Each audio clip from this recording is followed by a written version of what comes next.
What a talkative bunch you are. Good morning. Let's all grab a seat. Friends, how appropriate it is that we gather on Epiphany. Today is Epiphany, to commend to God the life of Madelyn Harter, who passed away peacefully in her sleep at age 100. Epiphany is a Christian feast day commemorating the visit of the Magi, also commemorating the baptism of Jesus and the wedding at Cana.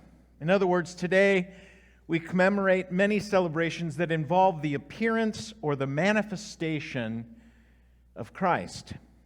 So this morning we also celebrate Madelyn's life, a life well lived, a life well loved. And you will hear today testimony of the many ways that Christ's love was manifested in Madelyn's life, including her many years of service right here at MBCC and Sandpipers and YMCA Camp in Big Bear, and so much more. Clearly, God's love has shone through her many commitments to philanthropic and charitable work. Madelyn is survived by her two children, Lowell Harter, married to Maria, or Gia, and Janet Shaw, married to Greg, and by her 4 grandchildren, and recently updated, 7 great-grandchildren. We gather today to seek the comfort of the Holy Spirit, to hear the promises of Scripture, to find strength in the fellowship of being together with friends and family, and ultimately to celebrate the journey that Madelyn has now made with God in a place, we're told by Jesus, not built with human hands, but eternal in the heavens. We're here both to celebrate Madelyn's life, but also to grieve her passing.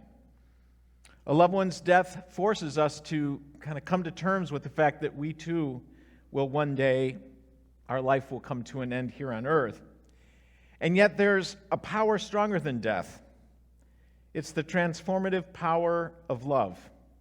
And to be touched by that love, in a sense, is to experience Epiphany, to experience a manifestation of the power of God's love present in this world through people like Madelyn Harter, who we remember today. The anguish of parting cannot destroy this encounter of love, this reality. A love once born can never die. It becomes part of our lives, woven into the fabric of our very being. Love has joined our lives together. Shared joys and sorrows have shaped our history with each other, and the relationships of love, they do not unravel at death. So this day we bear witness to Madelyn's life. In the Beatitudes of Matthew's Gospel, Jesus gave the assurance that blessed are those who mourn, for they shall be comforted. Blessed are those who mourn, for you have been privileged to walk alongside Madelyn on life's journey. Blessed are those who mourn, for you've been graced with the precious gift of Madelyn's love and friendship. Some of you were walking around the corner and said, book club's here, and I'm sure there are many different organizations represented in our midst. You've been blessed. Blessed are those who mourn, for although Madelyn is gone from our presence, we know that the love that she shared will never die, for that love now lives in each of you. Would you pray with me? Creator God, we thank you for the gift of life, for the moment of conception. From that moment and birth to the moment of our last breath, we live amidst the wonder and beauty of all life. We marvel at the gift of what it means to be fully human, fully alive. And today we particularly thank you for the gift of Madelyn's life. Thank you for the gift of love, for the wonder of human relationships, the ability to know another and be known, to accept another and be accepted, to live in a depth of meaning together. Today we especially thank you for the love of Madelyn and the love offered her in return, a depth of relationship which makes grieving even deeper. We thank you for the gift of grace, for the ability to forgive and be forgiven, for opportunities to let go of the past and make fresh beginnings, for opportunities to find deep peace in our lives. Ever-present God, receive our prayers. Amen. When I was meeting with Janet and Lowell, we talked about music, and they said they wanted 5 songs. 5 songs. All right, musical family. So we're going to start out with a beautiful hymn that you're all probably familiar with, and it's titled, How Great Thou Art. We'll sing verses 1, 2, and 4, and those who are able, I invite you to stand, and let's join our voices together, shall we?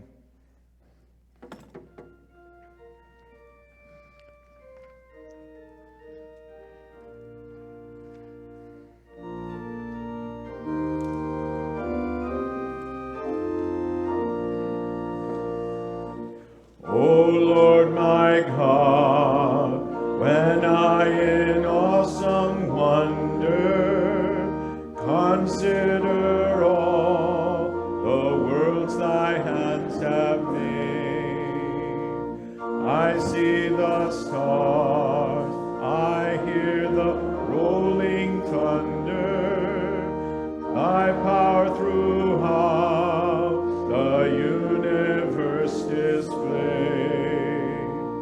Then sings my soul, my Savior God, to thee. How great thou art, how great thou art. Then sings my soul, my Savior God, to thee. How great thou art.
There are 2 scriptures that the family would like to have shared, and we'll start out with John 14, 1-6. Do not let your hearts be troubled. Believe in God, believe also in me. In my Father's house there are many dwelling places. If it were not so, I would not have told you that I go to prepare a place for you. And if I go and prepare a place for you, I will come again and will take you to myself, so that where I am, there you may be also. And you know the way to the place where I am going.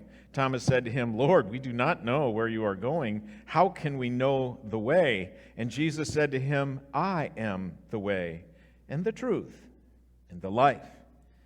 No one comes to the Father except through me. And then Psalm 23, the Lord is my shepherd, I shall not want.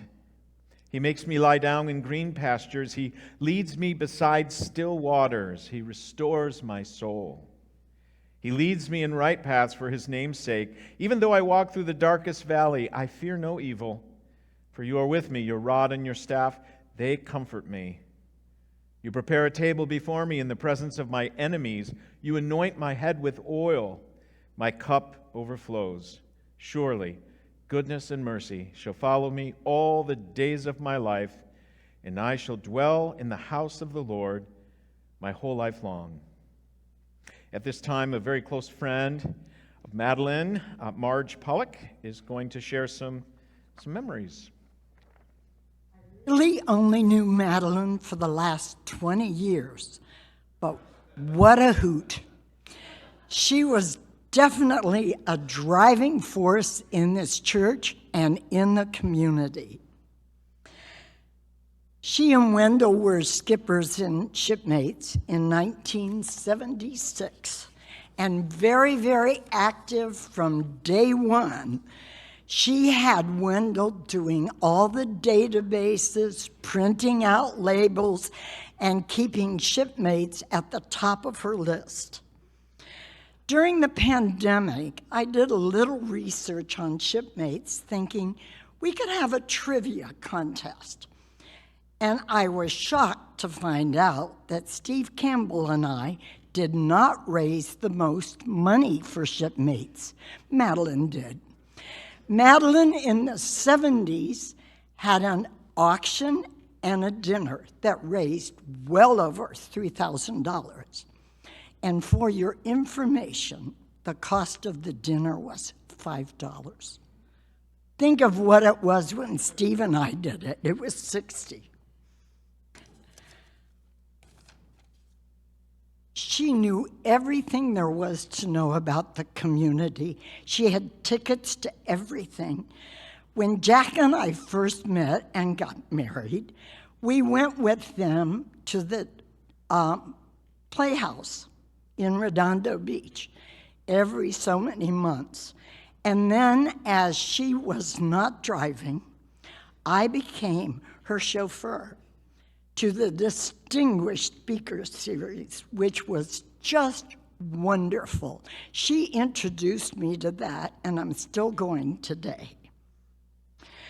I wanted to take her to a little lunch for her 90th birthday, but word got around, and we ended up surprising her with about 25 people at the Marmalade Cafe. I think it was the only time we really pulled off a surprise. She not only worked hard, but she learned everyone else's skills and made sure that we all put them to good use. Madelyn is evident everywhere around this church, and I thank her for all the many good times we had together.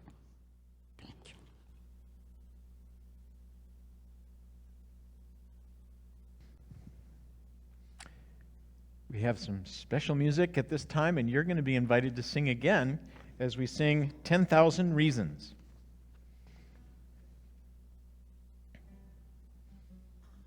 Do you want them to stand, John? What do you think? I don't think so. I Okay. think they can just relax and Sing? join in as you feel led. Okay. It's such a great song.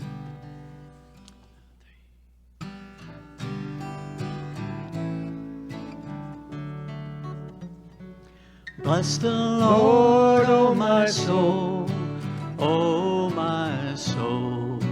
Worship his holy name. Sing like never before.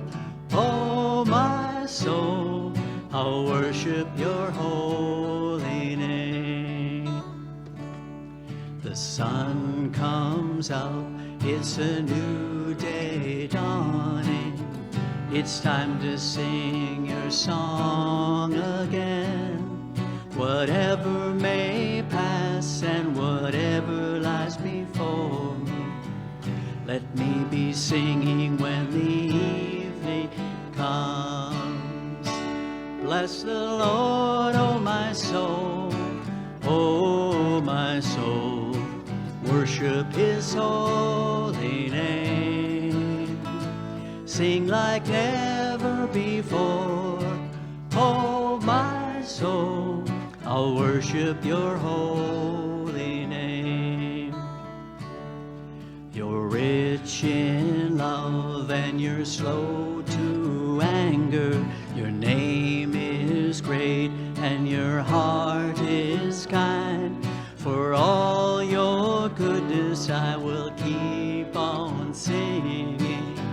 10,000 reasons for my heart to find. Bless the Lord, oh my soul, oh my soul, worship his holy name. Sing like never before, oh my soul, I'll worship your holy name. And on that day when my strength is failing, the end draws near and my time has come, still my soul sings your praise in unending, 10,000 years and forevermore.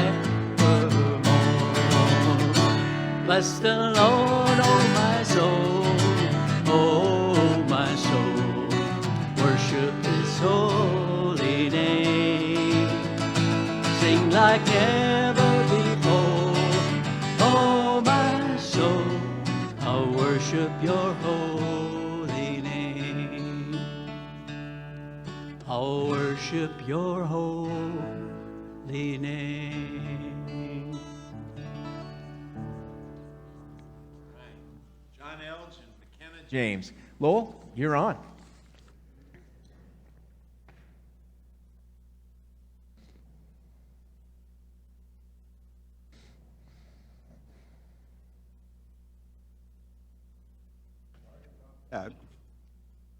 Hi, my name is Lowell Wendell Harter, oldest son of Madelyn and Wendell Harter.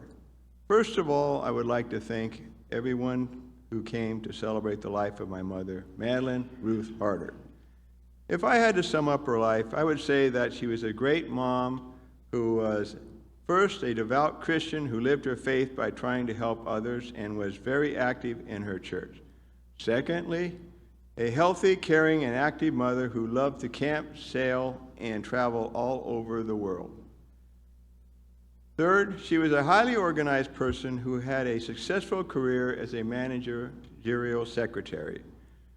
Mom was born April 25th, 1923, and was told some stories of her childhood.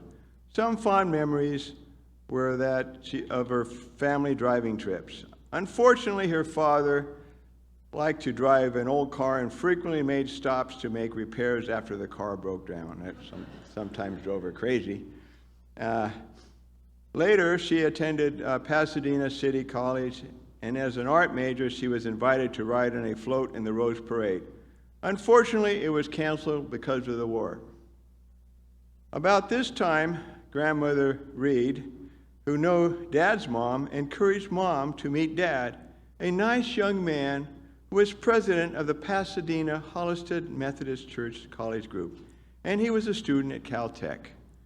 Fortunately, Mom agreed, and they were married February 26, 1944, for a total of 73 years. Weddings back then were simpler than now. You got married in the church, followed by a punch and cookie reception. You could hire a photographer or have a friend take some pictures. After they were married, Dad encouraged Mom to attend UCLA and get a degree, which she did. After I was born in 1946 and the war was over, they rented a house from Mom's grandmother Reed near Caltech, where Dad received his master's degree in aeronautical engineering. Later, we moved to a small house in the northern part of Manhattan Beach, and then to the current house at 821 8th Street, where my parents lived for about 68 years. As for the first category I mentioned, religion was always important to Mom, and we were blessed when she and Dad passed on their faith to us. After we moved to Manhattan Beach, we became members of this church, Manhattan Beach Community Church, near the beach at 9th and Highland, which later moved to its current location after the Purdens bought the old church. We regularly attended church service every Sunday. Dad, my brother, and I wore a suit and tie to church. Us kids went to Sunday school where we learned about Jesus, and we sang classic songs like, "Yes, Jesus Loves Me." Mom was very active in this church as president of the Mariners and Shipmates, receiving Outstanding Woman of the Year award for her years of volunteer work at the church. She considered the Manhattan Beach Community Church as her second home, and my parents regularly tied to the church, as well as donated a large sum of money for the building fund. For this, I believe God has bestowed many blessings on Mom and her family. Mom was also a camp counselor at Pilgrim Pines Church Retreat, where we enjoyed spending time and where my sister Janet got married. Later in her life, when Mom was unable to attend the church services in person, she watched the services online and kept in touch with her many friends from the church. Mom's caregivers, Ryan, Jeff, and PJ, helped enable her to watch these services as well as do FaceTimes for our family events. Mom considered them to be like her new family and had a great relationship with them. In my opinion, they were the very best caregivers. For example, Ryan used to be Ed Edelman's, a former member of the Board of Supervisors, caregiver. He also liked to play Santana music on his guitar very well. Jeff was very good also, and Mom enjoyed watching Jeopardy with him. Mom also showed by her actions that she was a Christian, by offering to help and advise those she considered to be in need. For example, she once knocked on someone's door and offered to pay for paint so that they could paint their house.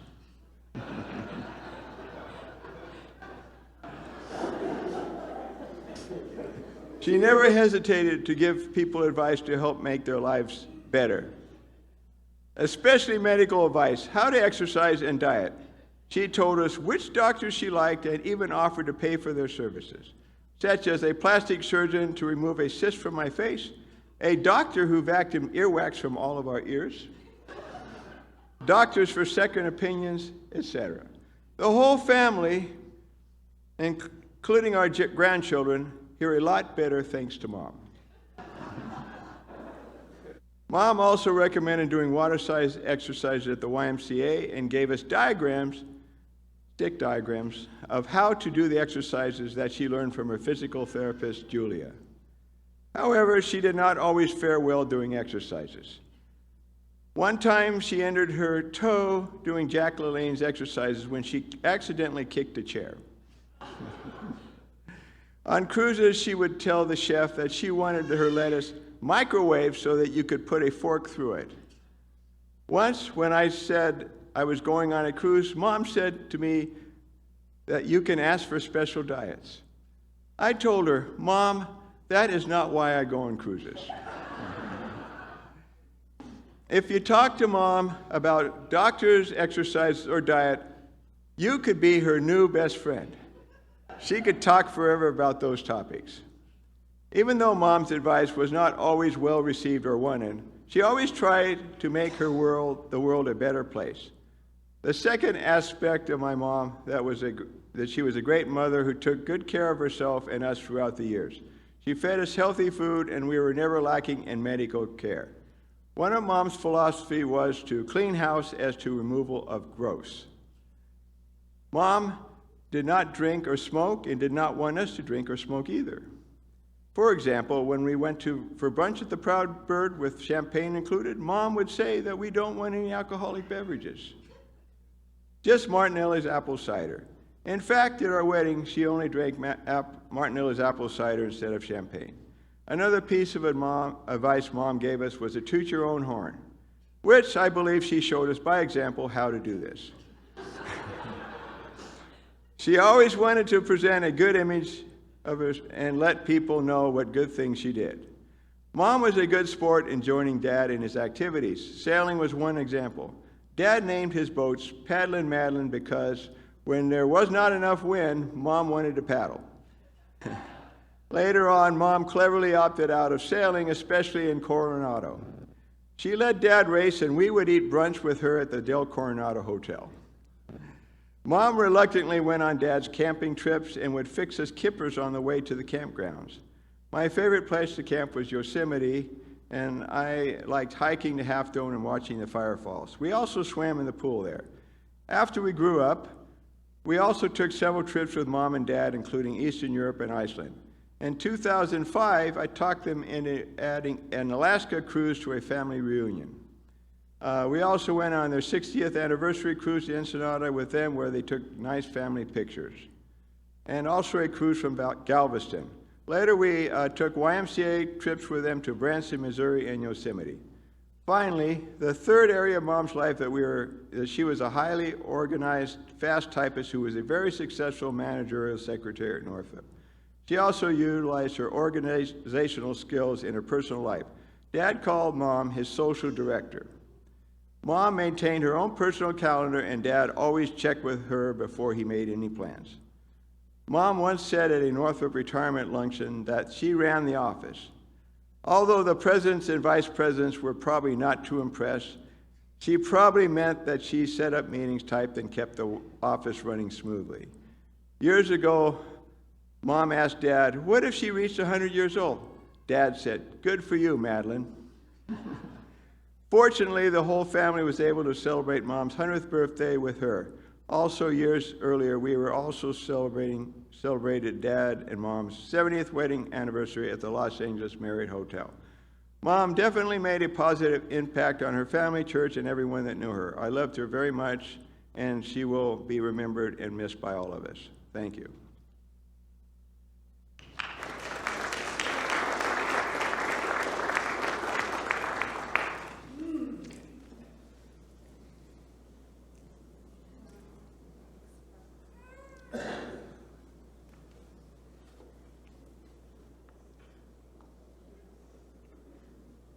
I remember the first time I discovered my brother was a great speechwriter, and I really thank him for that eulogy. That was a treat.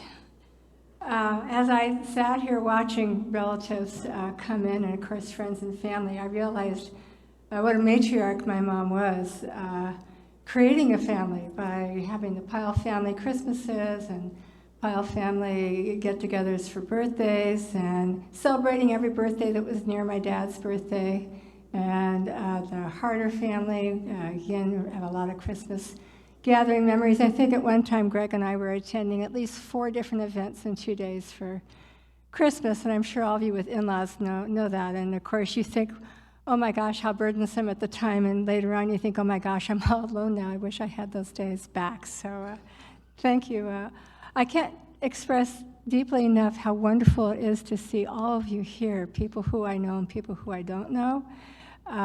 It's just really a blessing to know that you knew my mom, because you know, I knew she was special, but it's nice to know that someone else got to share her.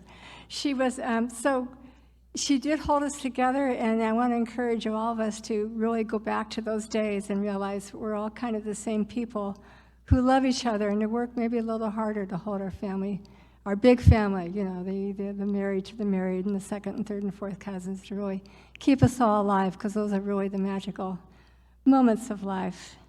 So my mom was organized. A lot of, if you get the Daily Breeze, if someone gets the Sunday edition, I need a copy of that obituary. I don't have it. My mom wrote that. At age 97, the first line was, at age 97, Madelyn Harter passed away peacefully in her sleep. So all I had to do was just erase that and put in 100, but very organized woman.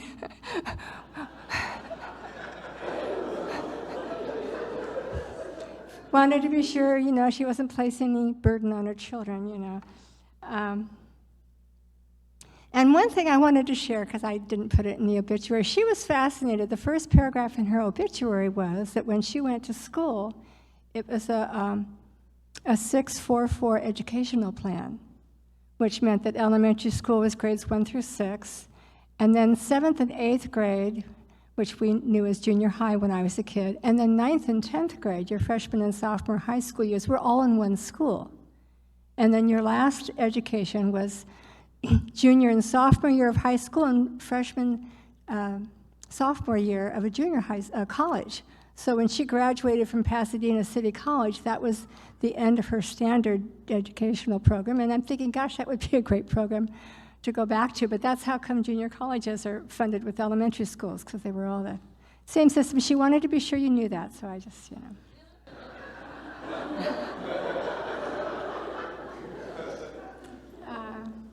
One of the things you'll find in the reception hall is the book that she spent years researching of the Pyle family genealogy, and she probably published it when she was 70 years old, and I know that everyone from that family has a copy. But for those of you not in the Pyle family, you can see the book she published. Kind of fun. Life Secrets from My Mom. I did once ask her, who do you love the best? Because, my brother Gordon was really good at getting straight A's and, president of the Latin Club and able to carve teeth out of soap. And she said, I love you all the same. And I was impressed, because that taught me a lot about love, that you didn't have to be the most talented kid, to have it. So that was reassuring to me, because I was not going to be that one. Another one was, secret let out, your brothers only tease you to hear you scream. At the end of it, I would go, Mommy! And so when she told me that secret, I stopped doing that. And they teased me less. So she was very wise. This is the first time Lowell heard that secret. The other life secret that I recall from my mom is given to me around that age when you're wondering what it's like to puff a cigarette or to have a drink of alcohol.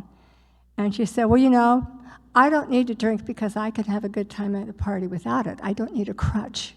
And I thought, okay.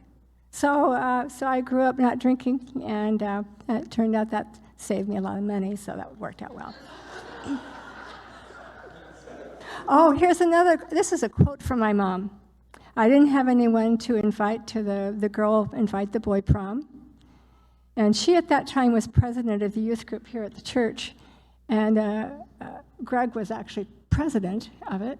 And she said, well, now take Greg Shaw. He's such a nice boy. And we celebrated our 50th anniversary today. So that was, this year, I should say.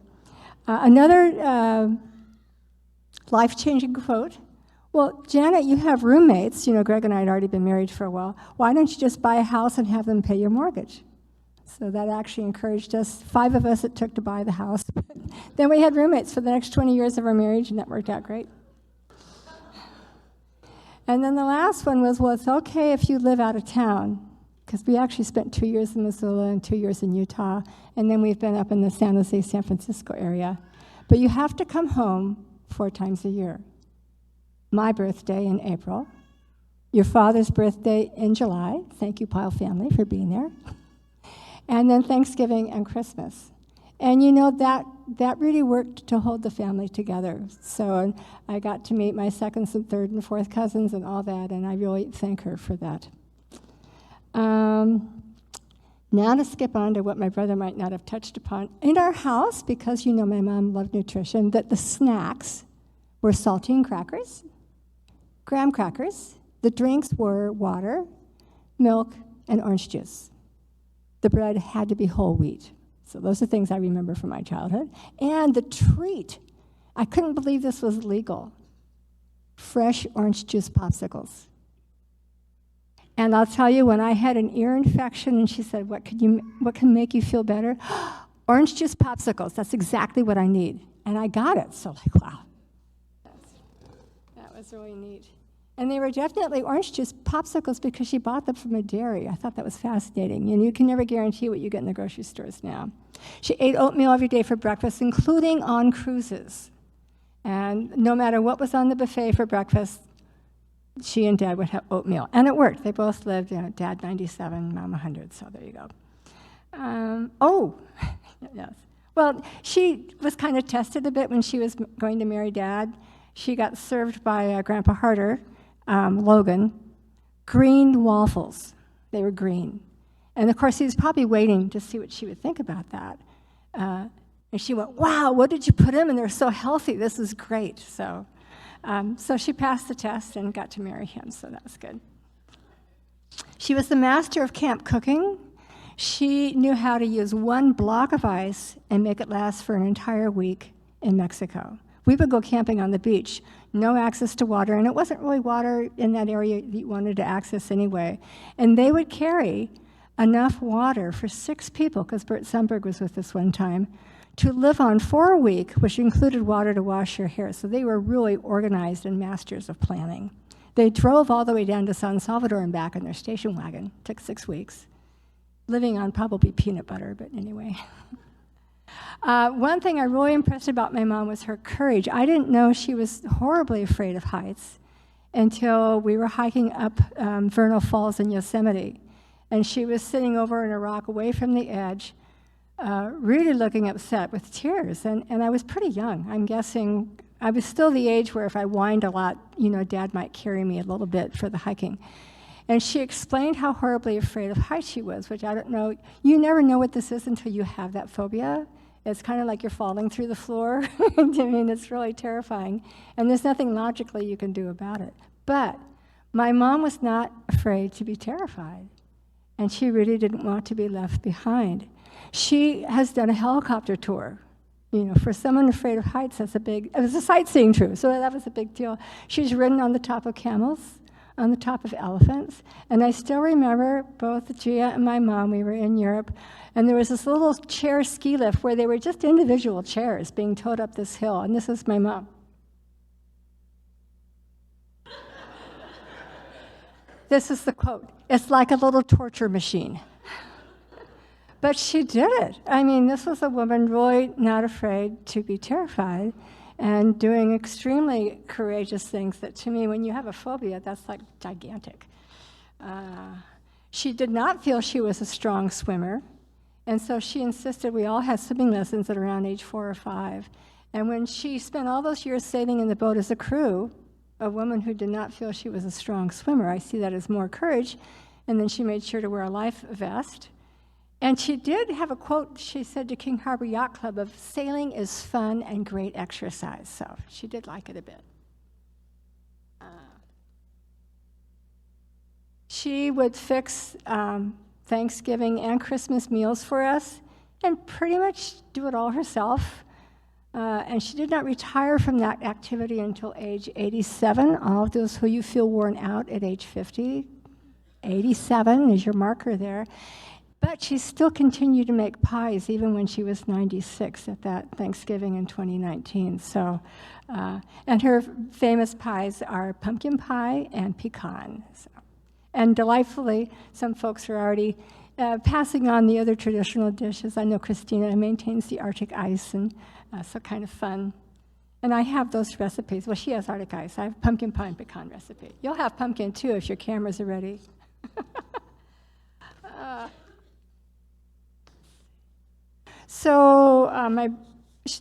We've got a lot of her details of what she had in the program that you have. And, another terror thing. When she always said she'd like to be an elementary school teacher, and she'd say, but I'm afraid of the math, that I won't be able to pass it. But this was a lifelong dream of hers, to be an elementary school teacher. What a great job to be able to teach children. And so when we all left the house, she thought, well, I'll go back to school and I'll see if I can do that. And she did. She earned her lifelong teaching credential, and it is only to the credit of my brother Lowell, who was actually not afraid to just tell her the answer so that she could understand it. My dad was always, well, what do you think the answer is? And you tell him, and then he'd say, well, is it right? Well, what do you think? So anyway, Lowell really just knew how to calm her fears, and that was awesome. But she didn't stay in the career long. She noticed that she had to work a lot of after hours, planning for all those classes. And, you could get better pay just getting a job with a pension. So she did Northup, and she enjoyed it. I believe she actually was the administrative assistant for 4 managers. You can imagine what a challenge that would be that she rose to. She once drove 2 hours because she had not heard from her friend in a long time and was afraid something had happened to them. The good news is the friend was delighted to see her, but she had that kind of compassion for others. At the time, it was very popular in the 60s to hitchhike to get places. And I, at the time, was UC Santa Barbara. And she said, if any of your girlfriends are tempted to hitchhike, please have them call me and I will send them bus fare. And I just said, my gosh, it's that important to her. So I resisted the temptation to hitchhike, but I was really impressed. Her heart was that big. It was my job near the end to help update her mailing list. I think, Kevin, did you do that a couple of years? Help her update that mailing list? Kevin Harter, I don't know where you are. Is Kevin here? In the back, good to see you. Did you do that job a couple of years? Updating her Christmas list labels? Anyway, we thought to suggest you for it once. But anyway, on that list, she had information about every member of this church. Oh, he has a heart attack, her sister-in-law is sick, just all these family interest things. And Nancy mentioned to me that whenever something was in the preview about a concern about someone in the church, she'd call up Nancy and say, well, so, is he going to be okay? She was just so concerned, and maybe she could fix it, and give him a good doctor to suggest or whatever. But she really cared about all of you here desperately. Just wanted you all to be happy and healthy, and if she could help, she would. So I was very excited. Made a really big effort with all of the grandkids and great-grandkids and us to have one-on-one time where she would maybe go to a particular, take one out to a museum and one to a play. And Kevin had it so organized that he had a whole list of where the fast food restaurants were that had the best toys, that you could get with the meal. So I knew she made an effort for that. She held bridal showers and baby showers for so many people in her home, commonly sitting down a luncheon of 45 people. If you had a special event, she had it. When Gia turned 50, she had a special 50th birthday.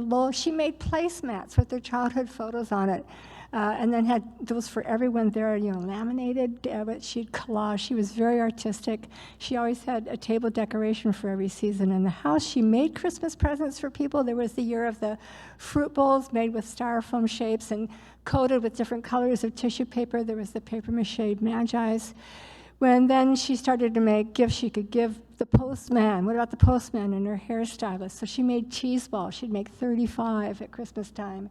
To be sure, the pastor, I'm sure would get one. And then eventually it became cookies she baked, and then it became the healthy cookies she found in the store that she kept in the freezer just in case someone came by the house who she knew needed a gift. But she was a painter. She dealt with ceramics. She did mosaics. She made a lot of her own clothes on the sewing machine.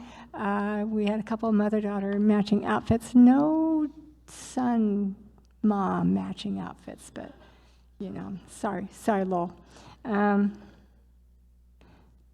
And I want to end with the quote out of her book that she put together. She did all these organizations, and you'll see downstairs a lot of award plaques that I knew my dad had earned, but a lot of them she was listed as well because she was secretary or treasurer of a lot of these organizations. But a quote from my mom is, I have to have the program for this.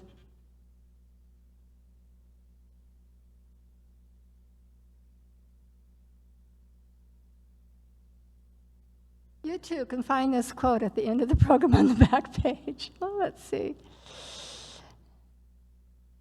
Through the church and other benevolent organizations, perhaps we can help to accomplish peace and understanding in the world. That's a nice place to leave it. Thank you.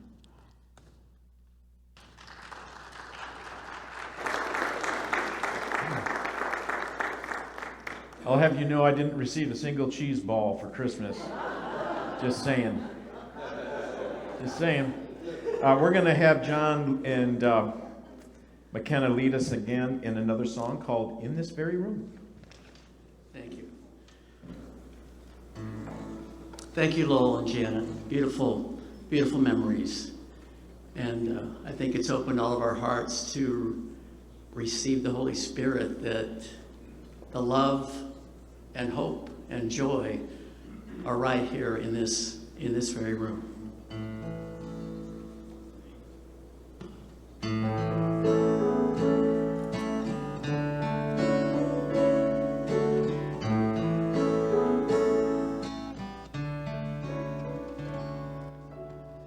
In this very room, there's quite enough love for one like me. And in this very room, there's quite enough joy for one like me. And there's quite enough hope and quite enough power to chase away any gloom. For Jesus, Lord Jesus,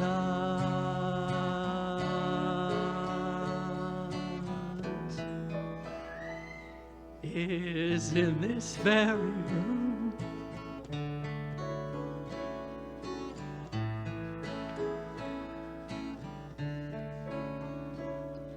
And in this very room, there's quite enough love for all of us.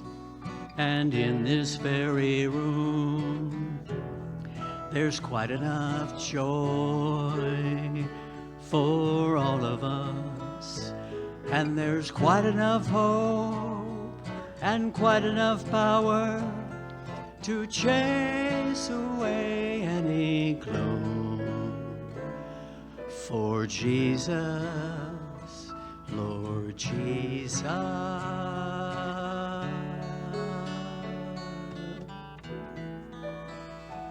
is in this very room.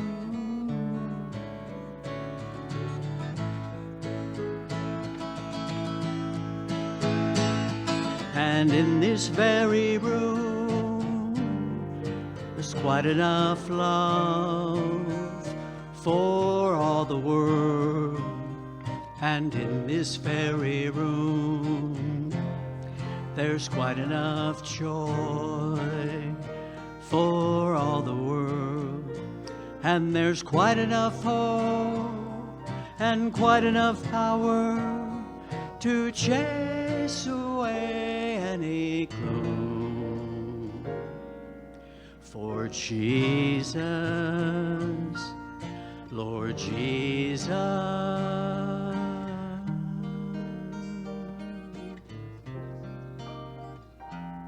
is in this very room.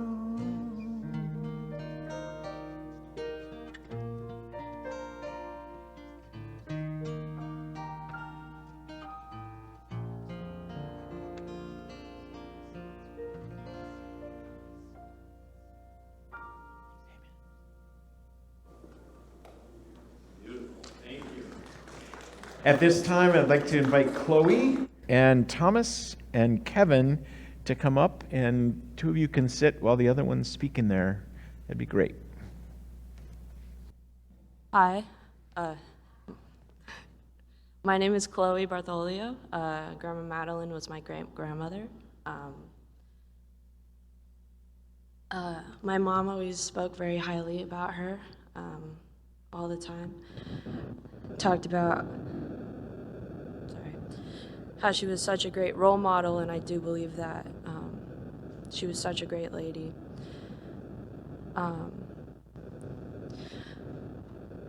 At family events, I would only see her about 4 times a year, same as Aunt Janet, when she moved. But, you know, for Thanksgiving, for her birthday, for Christmas, and especially for Thanksgiving and Christmas when we were over at her house, The times I got to spend with her was, she used to let me help make the whipped cream for the pies that she made. You know, it was a very special time, and I always got to lick the mixer afterwards. And but she only let me do it over the sink. I can only do it over the sink and not dirty anything else. But it was very nice. It was half a thing of heavy whipped cream. She would tell me the recipe every time to make sure that I remembered it. Half a thing of heavy whipping cream and then 3 tablespoons of sugar. I know I'm giving you her recipe. And she would probably be rolling in her grave if she knew I was doing that. She did not like to share her recipes with anybody because people would get them wrong and then credit her, and they would she would be very upset about that. Sorry, Grandma. Back in the day, I got my first job at McDonald's, and anytime she saw news about the company, she would cut out the newspaper clipping and have it ready for me anytime I saw her, so I can be informed about the company I was working for. You know, and she would always ask how I was doing at the job and stuff. She would always invite us to her church for Easter and to the King Harbor Yacht Club to watch Santa come on the boat and take pictures with him and spend some good quality time with her. I'm only 23, so I didn't really get to spend as much time with my grandma as much as my mom got to spend with her. But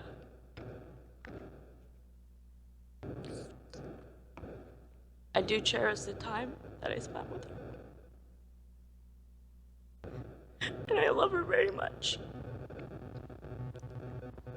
And even though she was 100, she probably could have lived to like 110, 150, because she was just so amazing and so healthy, and she always got her walks in every day. Just, you know, she always sat at the kids' table, so we never really got to hear what the adults were talking about, and we didn't really hear, but I do remember the time that, you know, she was doing her physical therapy, and that she did print out the pages of the physical therapy that she was doing just to show us and try to recommend us to do it ourselves as well. It's very important to, I wish I spent more time with her, but I'm happy with the time that I spent with her, and she's amazing. Thank you.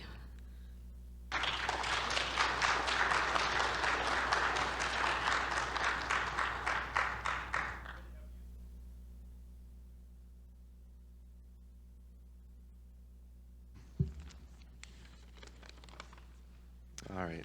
Hi, for those of you who don't know me, my name is Thomas Harter. I am Madelyn Harter's oldest grandson.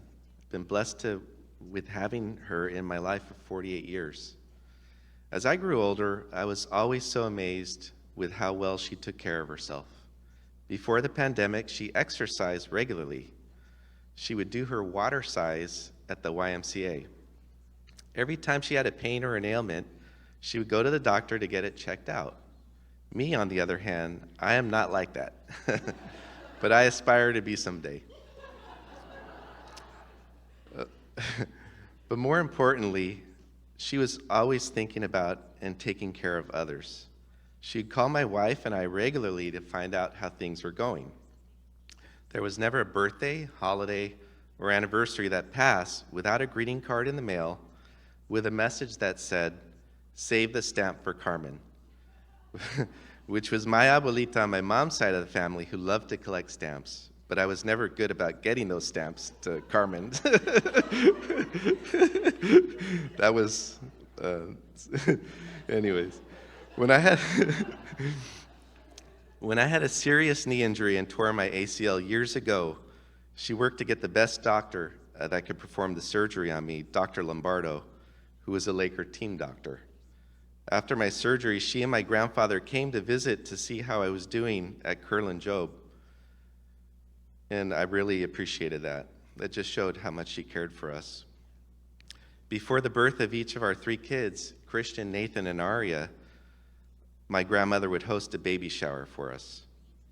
My grandmother loved to travel around the world with my grandfather and had a map with little red pins showing everywhere they had ventured together. She inspired my wife and I to do the same. As a teenager, they took me and the rest of the family on trips to Scandinavia and Eastern Europe, experiences that I'd never thought would be possible as a teenager. We learned a lot from them on how important it is to travel when you can. She always put family first and hosted countless Thanksgivings and Christmas all the way into her mid-90s. I personally don't know how she did it. She was like the Energizer Bunny. When my wife and I put on family parties at her home, we are totally exhausted the next day, and we are nearly half her age. As a kid, my grandmother would invite our family to watch plays from Pantages to Redondo Beach Performing Arts Center. She thought of us and made time for us to enjoy and be exposed to the arts. When my wife and I had our kids, she continued to invite our ever-growing family. I know my kids cherish those times with her and love seeing the plays and the musicals.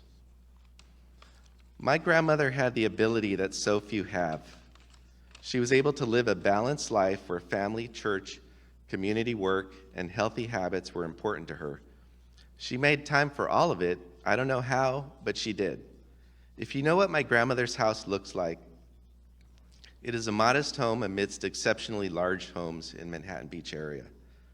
Her house is a very long series of steps that take you from the driveway all the way up to the second floor of their house. When I was a kid, the steps seemed never ending.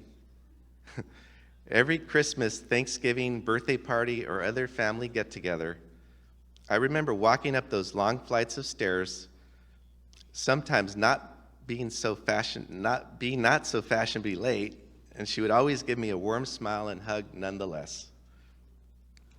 Filling the air were the smells of freshly roasted turkey with all the fixings, homemade pumpkin pie, my favorite, pecan pies, and Arctic ice recipe. Something that I will always remember, that walk up the stairs, her beautiful smile, and the family togetherness that we all shared. On the evening of November 19th, when she passed away, we walked up that same flight of stairs.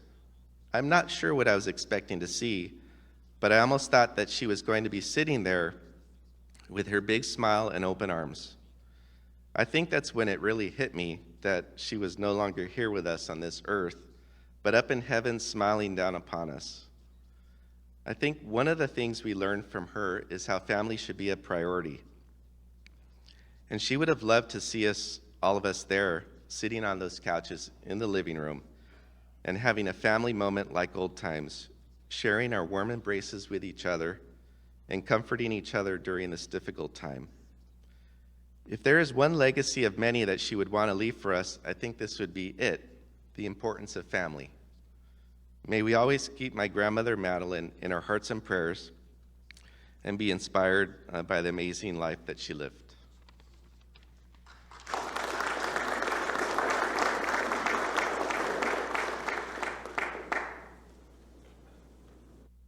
Hey everyone, for those who don't know who I am, my name's Kevin Harter. I'm one of the grandsons of Madelyn Harter.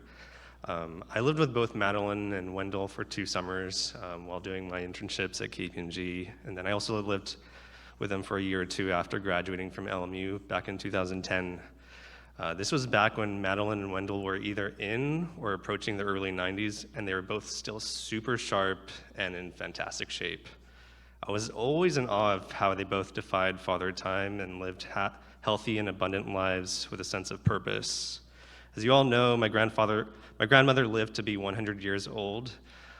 She was a centenarian. I looked this up the other day just to give a sense of how rare that is. Only 1 in every 5,000 people, or just 0.02% of people live to be 100. So her life was something to not only admire, but to learn from.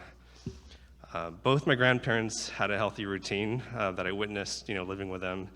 Every morning contained some form of exercise. My grandpa was, jogging still jogging in his 90s, and my grandmother would go to the Y to do a water size class with people even older than she was, and sometimes would do an exercise and stretch routine at home on the days she couldn't get out there.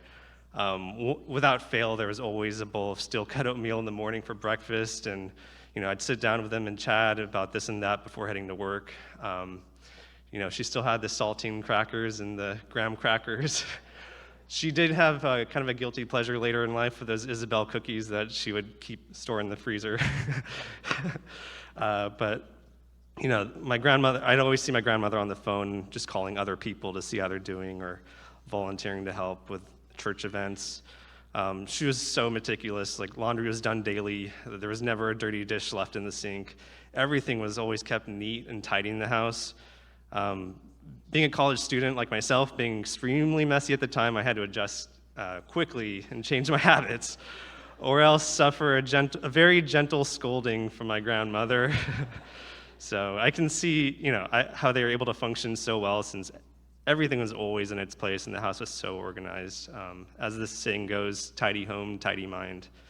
To really understand my grandmother, it's knowing that she had everything organized and always well thought out. She planned things many months in advance before people even started thinking about certain parties or events, and she was just able to juggle so many responsibilities with ease, and her love of helping others is what led to her being involved in the community for 70 plus years. So both my grandparents loved to travel and had pins in almost every country from around the globe that they traveled to.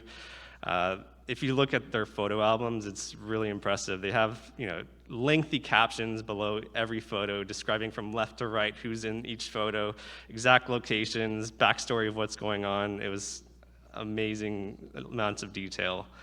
For them, travel was not so much a time to relax or eat extravagant food, but it was always, a time to explore new cultures, meet new friends, and learn about histories, about the country and day-to-day life. So knowing how much my grandmother loved, collecting little artifacts and trinkets from other countries, I always made a point to bring back some sort of, handcrafted item for my travels, since it always meant a lot to her, and she'd always put it around the house, which is cool. So, not only was my grandmother organized, she was extremely thoughtful. So, I have pages and pages of newspaper clippings that she sent me over the years. Maybe it was an article about people hiring goats to chew away at the weeds, since, I have a house. She knows I have a house on a big hill that she thought it might be useful to hire these said goats. Might not fly in the city of LA, but it was a good thought. And then, she knows I proposed to my wife, Julia, and Joshua trees, so she'd send me a newspaper clipping about how the Joshua trees are going endangered. And, she knows I have a dog, so she'd send me these little cartoon, snippets of dogs. And, I enjoyed receiving phone calls. She was the first one to call me after the Lakers and the Dodgers won their most recent championships. I was surprised she was actually watching and so giddy with joy, and she offered to buy me a championship t-shirt from the Lakers, which was really cool. So yeah, she was always so thoughtful and went the extra mile to let people know she was thinking about them. I also have fond memories, going back to when I was 10 years old, where she would drive all the way from Manhattan Beach to pick me up in Norwalk in the morning at the crack of dawn, and then drive me to the King Harbor Yacht Club in Redondo Beach and take me to sailing lessons. And then with the help of my grandfather, we even made a sail as part of the competition to use for my sailboat. So, and then she would drive me back to Norwalk at the end of the day. So that was really nice of her. I also have, if you let her know you're battling some sort of illness, she would be the first one to call and check up on you after and offer some words of wisdom. One of her favorite passions was talking about all her doctor visits in incredible amounts of detail, maybe too much detail if you're in a rush to get somewhere, but she could have been a doctor or a dietitian in another life. She always seemed to be so on top of it, and sometimes maybe even more so than the doctors, in her opinion. Amidst all the ailments she battled through, she always kept a positive attitude no matter what, and would always find a reason to chuckle about it and have a good laugh. She also did an incredible job looking after my grandfather once he suffered from a stroke later on in life, and kept extremely detailed logs of all the appointment visits and all the ones coming up, and yeah, she was just super on top of it. If you can't already tell, I'm extremely proud of my grandmother and all she accomplished in her life. My grandparents donated to many nonprofit organizations, and they just really wanted to make the world a better place for the next generation. They were even awarded the Rose and Scroll Award for Manhattan Beach. Amidst all her activities and service to the community, my grandmother still somehow found the time to write a detailed and comprehensive family history book, chronicling the lives of relatives dating back to the early 1800s. Admittedly, I haven't read through all of it quite yet, but it's still a very special gift and something we can pass on to future generations and read at our leisure. We will miss my grandmother, Madelyn, dearly. She left behind a void that's going to be impossible to fill. My grandmother was truly one of a kind. I'm thankful for the legacy and memories she has left behind, and for being a role model we can all look up to.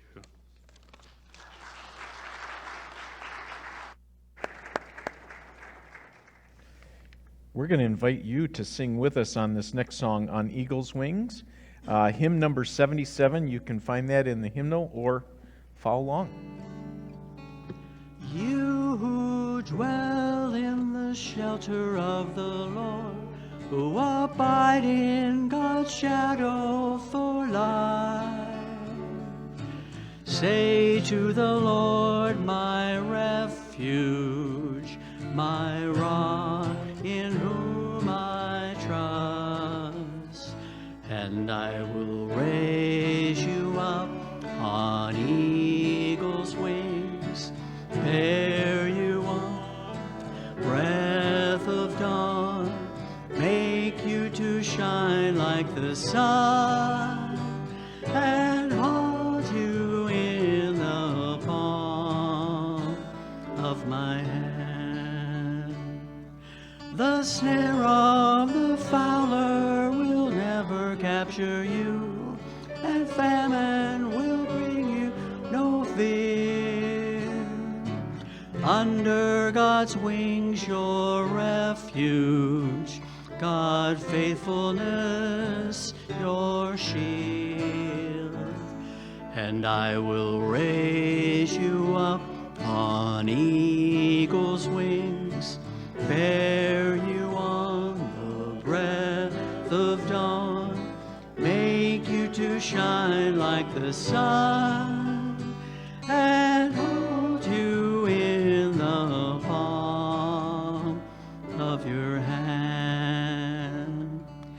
You need not fear the shelter of the night, nor the arrow that flies by day. Though thousands fall about you, near you it shall not come. And I will raise you up on eagle's wings, bear you on the breath of dawn, make you to shine like the sun, and hold you in the palm of my hand.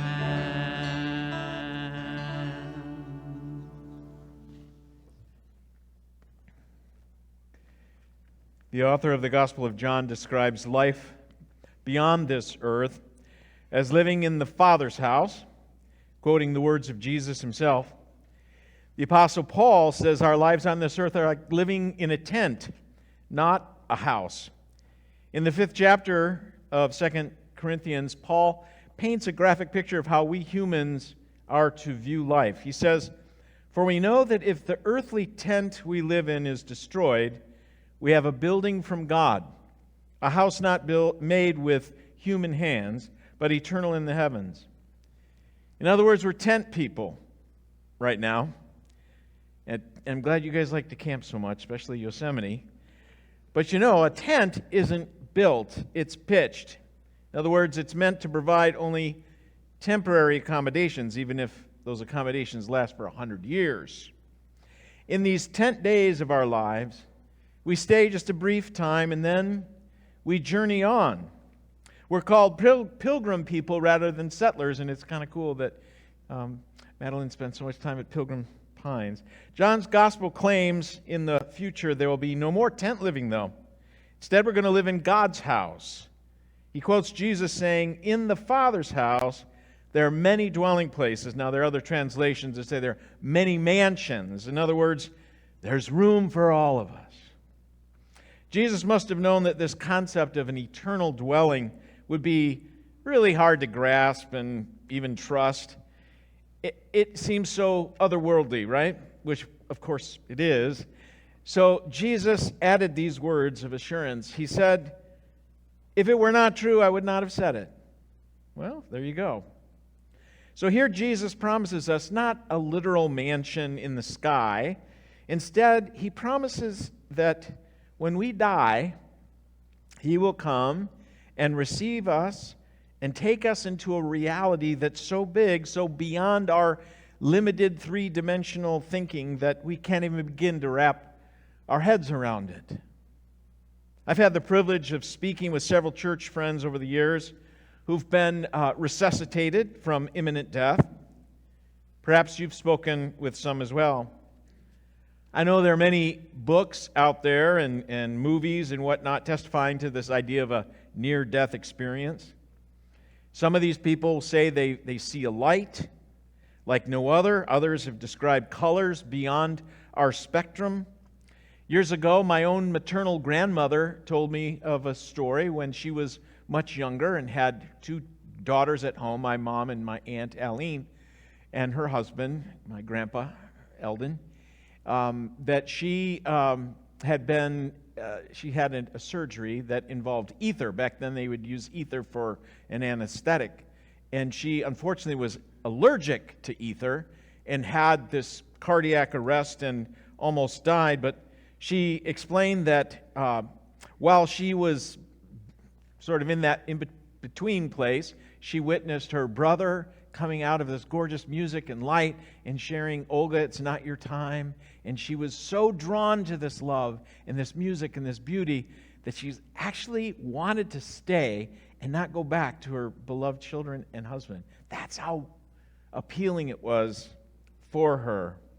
Others have described an all-encompassing love, an inner peace, a comforting sense of being safe and secure.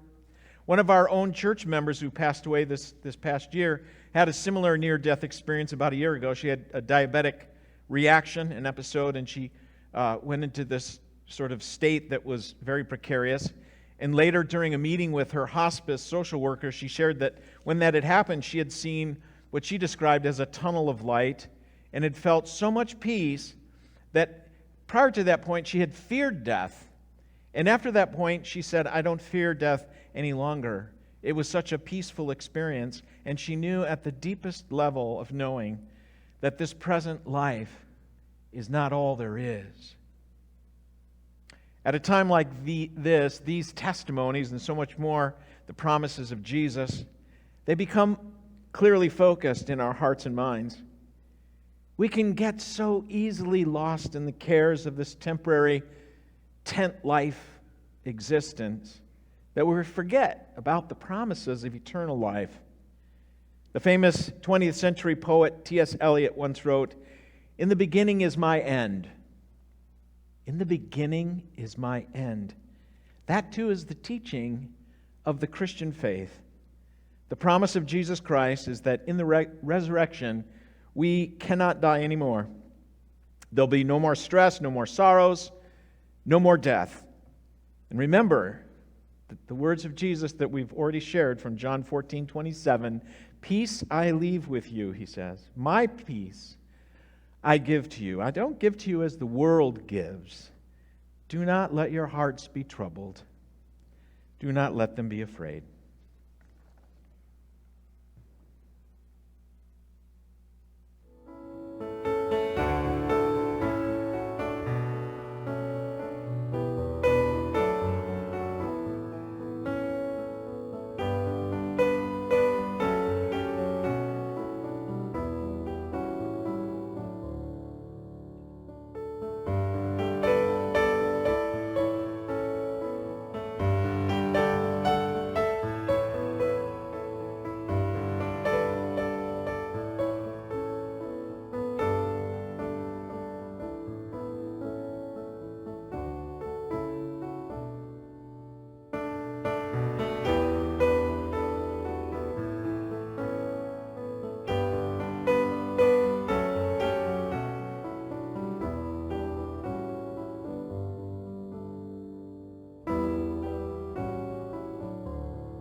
think I might have heard a whisper from heaven saying, Janet, good on you.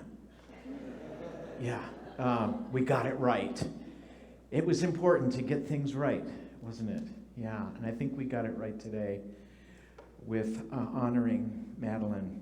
Such a beautiful service and beautiful person. Janet actually remembers back years ago when a different pastor was serving the church, pastor by the same first name as her father, Wendell Miller, Dr. Wendell Miller. And he would issue a benediction. There's something up with the music, with the mic there, Randy. And he would say this benediction. So would you stand and hear the benediction that Janet remembers in the mid-50s to mid-60s when Dr. Miller would say, God be in my head and in my hearing. God be in my eyes and in my seeing. God be in my hands and in my serving. God be in my heart and in my loving. Go in peace. Serve the Lord. The family invites you to come on down to our reception area. Down below, there's an elevator for those who need it, and we'll continue to experience the love of family. Did you want to get one last picture? Why don't you come over here? You'll get a good shot right here. I don't know if you want to have people wave to you, or is it good right there? Hi, there you go. Oh, here. Why don't you get in the picture and I'll take it? We'll get it right. We'll get it right. Okay. All right. Here we go. Goodbye, Madelyn. Everybody's waving. There we go. All right.